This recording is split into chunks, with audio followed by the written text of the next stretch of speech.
Salut à tous, aujourd'hui on fait juste une petite vidéo d'introduction pour une nouvelle série de vidéos qu'on va faire sur l'amélioration d'une Creality CR10.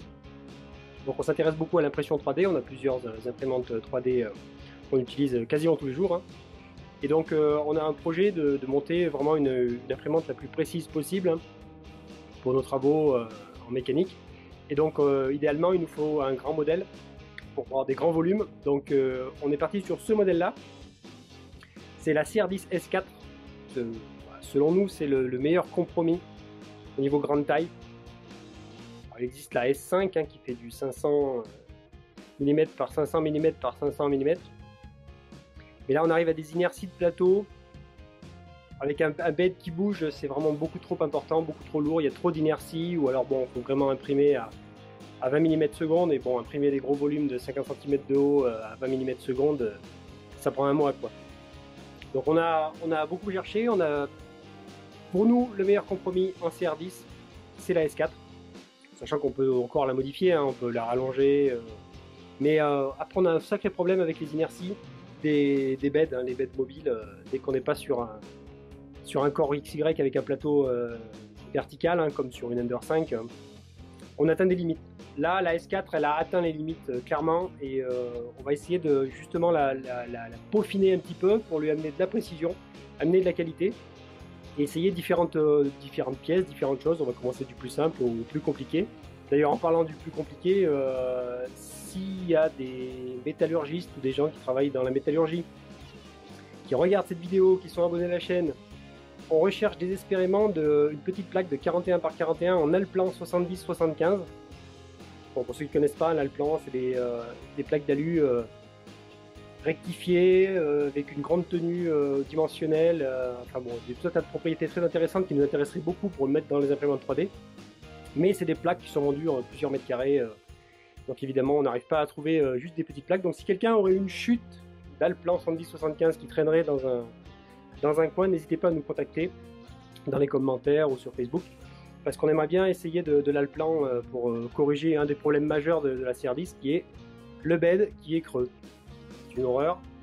Alors la CR10, elle a plein de qualités, elle a aussi plein de défauts, et on va essayer de gommer les défauts un par un, tout en sachant qu'il y a certaines pièces qu'on peut upgrader qui apportent quelque chose, certaines pièces qui dégradent même. Donc il faut faire très attention dans le choix des choses. Par exemple les rails linéaires, hein. Les rails linéaires c'est un petit peu risqué, mais on va voir, on va y aller petit à petit, et on va toujours essayer d'apporter de la qualité et d'améliorer cette imprimante. Donc le défaut énorme c'est le bed. Le deuxième défaut c'est le bruit, c'est un enfer, c'est un avion de chasse au décollage. Hein. Quand on compare avec d'autres imprimantes, c'est vraiment une horreur. Hein. Si vous n'êtes pas loin de l'imprimante quand ça imprime, c'est vraiment infernal. On a des partenaires très sympas qui nous ont aidés et d'autres qui arrivent. On a 3D Electroshop. Merci Manu. Manu, on avait discuté par rapport au bruit de la CR10. Il m'a dit j'ai des super ventilos, pas trop chers. En plus, il a aussi les petits joints décoratifs là. Alors on voulait se faire une déco bleu blanc rouge. Nickel. Il nous a envoyé ça. Donc on va se la transformer en bleu blanc rouge. Parce que bon, on va essayer tant que faire se peut de mettre en avant des entreprises françaises qui travaillent dans la 3D. On a des petites pépites en France, donc on va essayer de vous les montrer. Et donc du coup, Manu, il m'a envoyé ça.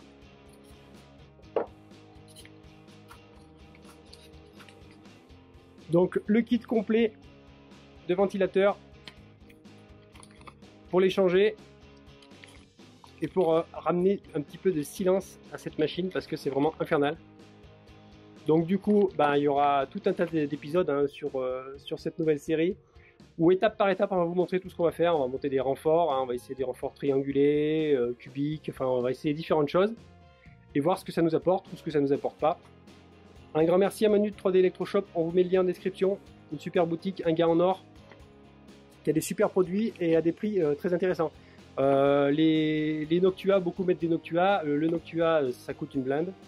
Après, l'efficience du Noctua, faudrait voir un petit peu. Mais là, on va tester cela parce que vraiment, c'est une horreur. Le bruit de la CR10, c'est une horreur. Donc, on va tester ça et on verra ce que ça donne. On vous tiendra au courant de toute façon.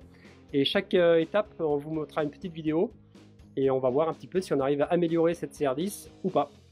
Bon, on vous donne rendez-vous dans les prochaines vidéos qui vont venir. Donc on va vous montrer un petit peu tout ce qu'on va faire et comment on va le faire. Et on vous montrera les résultats, hein, bons ou mauvais, hein, de ce que ça va donner.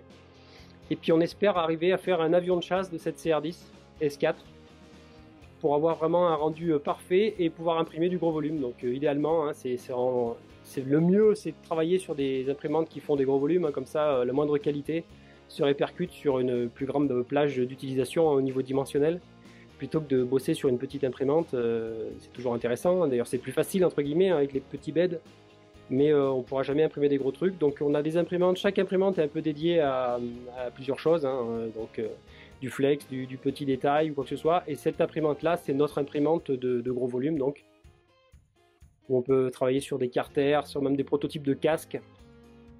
Et donc on veut vraiment améliorer la qualité de cette imprimante. Et est-ce qu'on va y arriver? Je sais pas, on va voir, on va essayer, on a plein d'idées en tête. Après, est-ce qu'on arrivera à trouver tout ce qu'on veut, comme là le plan là par exemple, c'est assez difficile à trouver. Mais on va essayer de trouver tout ce qui nous passe par la tête, de le tester et d'arriver à en faire une machine de qualité professionnelle. Donc on vous donne rendez-vous dans les prochains épisodes pour la suite. Si vous vous intéressez aux imprimantes 3D, que vous ayez une CR10 ou même une Ender 3, une AlphaWise, il y a pas mal de petits conseils et de petits trucs qui seront compatibles, hein, vous allez pouvoir vous retrouver dessus. Et puis voilà, on vous donne rendez-vous à la prochaine. Allez, comme d'habitude, un petit like, un petit partage, un abonnement pour les petits nouveaux, le PayPal, le Tipeee pour les plus mordus, et à la prochaine, tchuss!